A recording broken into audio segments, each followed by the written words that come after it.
Hey dear viewer, today we didn't get a major update, just a patch week. Well, not just. There is quite a hefty list of patches. And honestly, a patch week isn't always a bad thing. In the past I've always enjoyed them. So instead of ending a video like this with patch notes, let's start with them for once. Players can now skip the intro taunt scene in the Dominion Tower. I guess grinding for those gloves has become a bit faster now. Killing harder bosses now awards more reward points for Dominion gloves.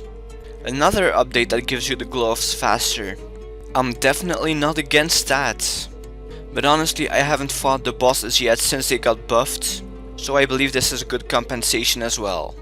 Dominion gloves now last 10 hours, up from 4. I never really liked that it degrades so fast. So I'm definitely happy with this patch. The dormant anima core drops have been removed from the world broadcast. Getting spammed by them was a bit annoying, but it was also good to see that they're not that rare. And so they shouldn't be in the world broadcast. Chat messages will now persist throughout world hopping and the lobby. That's another patch I like.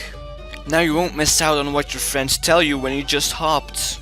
Now you don't have to PM everybody in your list to find out who was the last person to talk to you and what they said. You now have the ability to clear chat messages in-game. If you misclick that in the middle of conversation, that'll suck. But it's also kinda nice to have this option. Like when annoying people spam you messages you don't want to see.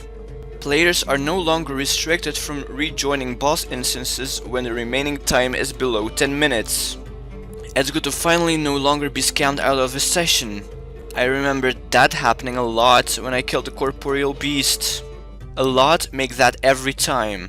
Scan clues now open in a new window and will automatically scan while the window is open. As a player who loves doing elite clues, I absolutely love this update. And I have a lot of Triskelions in my bank, so my wrist says thank you. Well, my finger, since I always scanned with a keybind. Both scan and compass clue interfaces now have a shortcut button to dig when you are in the right spot.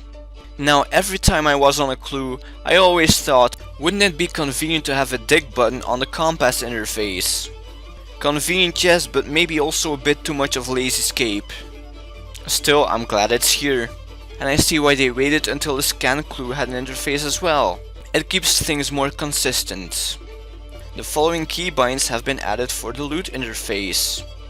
Space to loot all, shift and space to loot custom, escape to close interface. I've been waiting for this for such a long time too. I'm really glad it's finally here. So these are, in my opinion, the most important patch notes. And I'm very satisfied with all of them. So I don't really care that there was no major update this week. There is something that was added to the game a couple of days ago. And those are the Terrorbird mounts. They were released on the 1st of April, so obviously it's an April Fool's joke. So it's a bit like the dragon kite from many years ago. And yeah, that was also brilliant. Yeah, Jagex has a great sense of humor. Also, they're still available for free in the Salmon store until the end of the month. So you better go get them. Speaking about the Salmon store, there are new outfits available there. More exactly, the Navigator's outfits. So yeah, get your fashionscape on if that's your thing. And that's the end of this video. I hope it was somewhat informative. And of course enjoyable as well. If you want to see more, subscribe. See you in the next video.